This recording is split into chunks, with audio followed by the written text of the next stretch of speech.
Ya, Assalamualaikum warahmatullahi wabarakatuh. Pada kesempatan kali ini, di pertemuan yang kedua, kita akan membahas tentang perencanaan proyek perangkat lunak. Kenapa kita harus merencanakan pada saat kita akan merencanakan sebuah proyek software engineering atau perangkat lunak? Yang pertama adalah tujuannya berbicaranya adalah kita harus memahami dulu, gitu ya. Kenapa harus merencanakan? Karena tentunya pada saat direncanakan kita sudah punya pegangan, kita sudah punya bayangan akan apa yang akan dikerjakan pada selama kita menyelesaikan atau dalam proses proyek tersebut. Kemudian yang selanjutnya adalah memahami dan bisa menjelaskan ruang lingkupnya. Ini sampai mana prosesnya, proses bisnisnya, alur prosedurnya, sampai dengan sumber dayanya tentunya orang-orangnya siapa saja, datanya dari mana, objek penelitiannya apa, seperti itu ya. Kemudian yang selanjutnya adalah estimasi proyek. Jadi kita harus tahu juga estimasi pengerjaannya, biaya, resiko, dan yang lainnya seperti itu. Nah, berbicara tentang perencanaan proyek, tentunya yang pertama harus bisa mengkomunikasikan ruang lingkup dan sumber daya proyek. Karena pada saat berbicara proyek, tentu saja kita bisa jadi ketemu dengan klien atau customer yang memang tidak paham dengan IT, gitu ya, dengan sistem. Maka bagaimana caranya kita harus mengkomunikasikan antara ruang lingkup nantinya yang secara prosedural atau yang memang dengan yang ada di sistemnya, gitu ya, perubahannya. Berkaitan dengan data, berkaitan dengan orang, human-nya, gitu ya. Kemudian kita harus bisa memahami terkait dengan resiko dan teknik yang digunakan untuk meminimalkan resiko tersebut.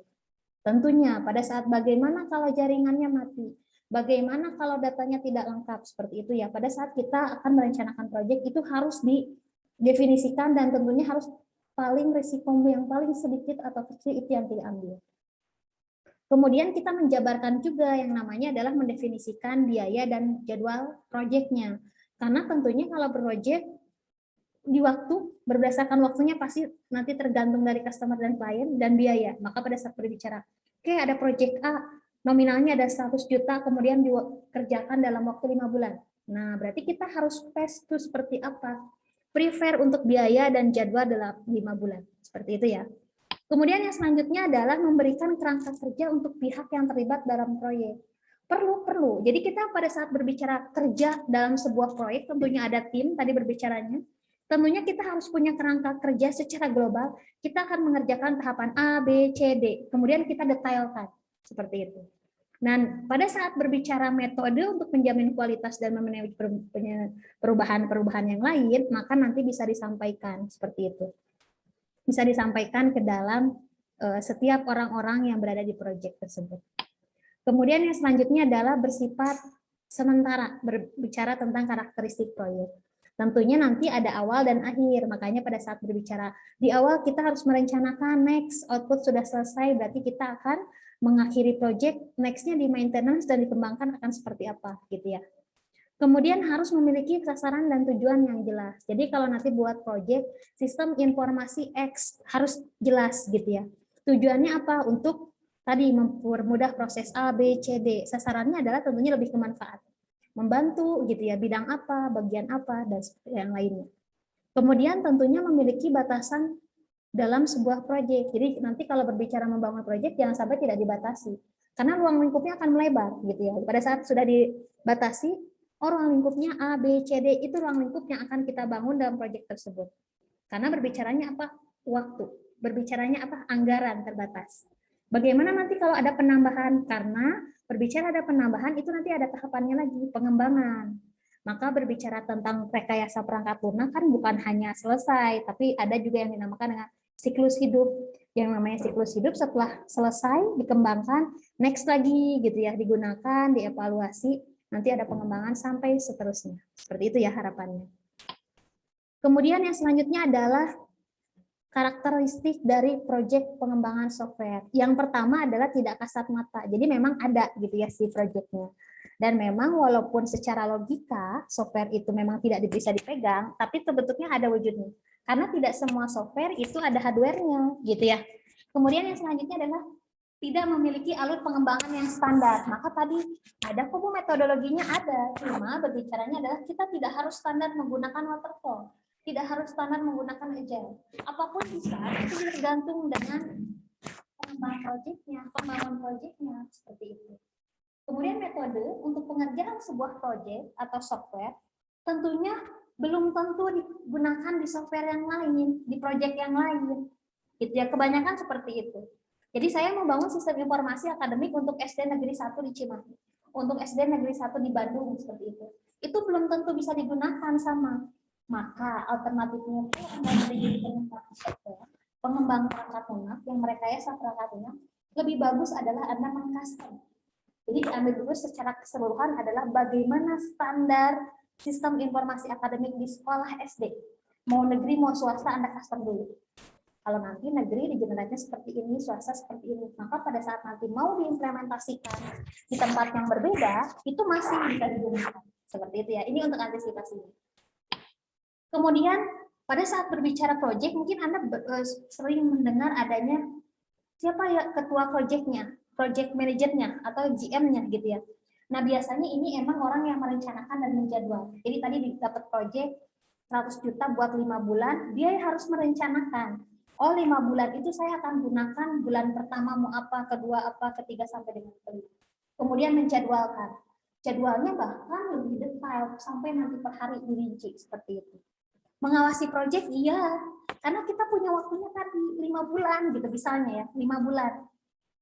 Supaya nanti proyeknya sesuai 5 bulan sudah selesai, sudah digunakan gitu ya, seperti itu. Jadi berbicara merencanakan dan penjadwalan itu masuknya adalah ke biaya, ke waktu seperti itu ya, ke orangnya. Nah, itu berkaitan dengan tugas project manager. Jadi memang harus berbicara yang merencanakan, menjadwalkan, mengawasi sampai dengan memonitoring dan memastikan bahwa software tersebut selesai di waktu yang tepat gitu ya. Aktivitas manajemen proyeknya apa saja memang tentunya penulisan proposal yang pertama. Maka Anda mungkin sering mendengar dengan orang proyek gitu ya. Penulisan proposal seharusnya adalah yang memang menarik minat orang yang akan menunjuk kita untuk mengerjakan proyek. Orang kan pasti mikirnya gini, software itu kita belinya yang murah, yang bagus gitu ya, kemudian waktunya cepat. Nah, itu harus tercover dalam proposal. Jadi maka di situ diperlukan marketing juga gitu. Bagaimana kita mempromosikan proyek ini kalau di tangan saya seperti apa gitu ya, dan tim. Kemudian di dalamnya memang sudah ada yang namanya perencanaan dan penjadwalan proyek. Yang paling penting adalah menghitung biaya. Tadi makanya berbicaranya. Waktunya paling cepat, oke. Hitung biayanya paling mahal atau seperti apa gitu kan ya. Kemudian aktivitas yang selanjutnya adalah pengawasan dan review proyek. Maka selalu misalnya tadi 5 bulan, setiap bulan suka ada review. Karena dengan harapan tadi targetnya sudah selesai Pak, gitu ya. Aktivitas lain yang tak kalah penting adalah memilih dan mengevaluasi personil. Maka kalau di proyek itu kan kita butuh misalnya orang yang memang khusus menganalisis, orang yang memang khusus dia memprogram, orang yang khusus dia mengevaluasi, gitu ya. Itu harus pilih. Kenapa? Karena itu menentukan kesuksesan proyek yang akan kita jalani. Sampai next hasilnya siapa yang akan mempresentasikan?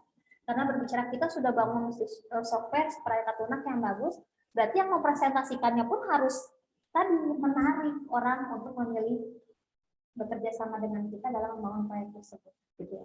Menulis laporan iya penting, karena kalau sekedar berbicara software tidak ada dokumentasi atau pelaporan, nanti pada saat akan mengembangkan itu akan sulit. Maka contoh sederhananya adalah kalau Anda skripsi atau kerja praktek, tentunya perlu gitu ya, yang namanya dipresentasikan supaya orang itu tahu gitu ya, oh supaya aktivitas perguruan tinggi itu tahu proyek apa yang saya kerjakan, kemudian dituangkan dalam sebuah laporan supaya pada saat nanti akan mengembangkan orang bisa baca minimal dari laporan itu seperti itu. Nah, tadi berbicara aktivitas merencanakan, pasti mengidentifikasi ruang lingkup proyek. Sistem informasi akademik sampai mana pendaftaran, kemudian nanti perkuliahan dan yang lainnya, sumber dayanya berarti adakah dosen, mahasiswa, kemudian admin gitu ya, mengidentifikasi bagaimana bagian-bagian sumber daya yang lain selain human-nya, itu adalah datanya, dokumennya gitu ya. Kemudian aktivitas, karena berbicara aktivitas, tentunya dari aktivitas 1, kedua, ketiga, dan seterusnya seperti itu ya. Kemudian mengidentifikasi pencapaiannya, mau sampai mana, mau per periode seperti apa, direncanakan, kemudian nanti kita cek pencapaiannya sudah sampai mana.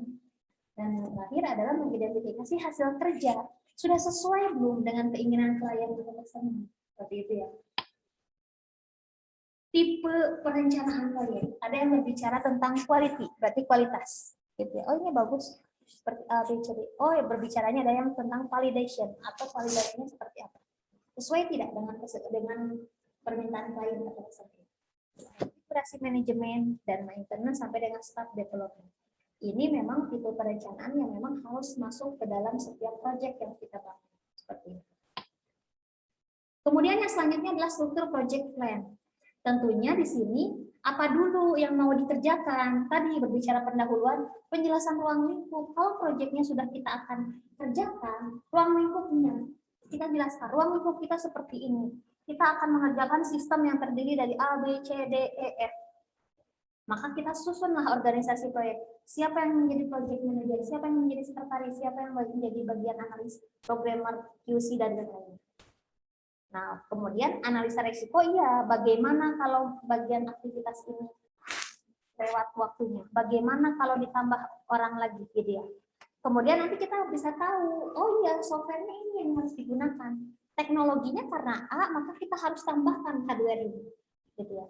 Kemudian yang poin kelima adalah work breakdown. Jadi kita harus memang merinci pekerjaan. Kalau analisis itu yang project A ini seperti apa, harus dirinci, analisis apa saja. Makanya tadi mengidentifikasi apa saja gitu. Jadwal project biasanya dibuat timeline oleh si project manager tadi. Jadi supaya kita sudah sampai mana seperti itu. Kemudian selanjutnya adalah mekanisme monitoring dan pelaporan. Maka berbicara tiap divisi, kalau proyeknya sangat besar, tiap divisi itu harus melaporkan, kemudian nanti dimonitoring oleh PM-nya atau project manajernya, kemudian nanti dilaporkan dari project manajernya ke customer-nya, ke kliennya, seperti itu. Maka struktur project plan ini memang harus dituangkan dalam sebuah dokumentasi supaya nanti orang-orang yang bekerja di project itu paham, gitu ya. Maka di sini ilustrasinya dia selalu mengecek, gitu ya, ada penanggalan sampai nanti tujuan sasarannya betul nggak, naik nggak progresnya, seperti itu.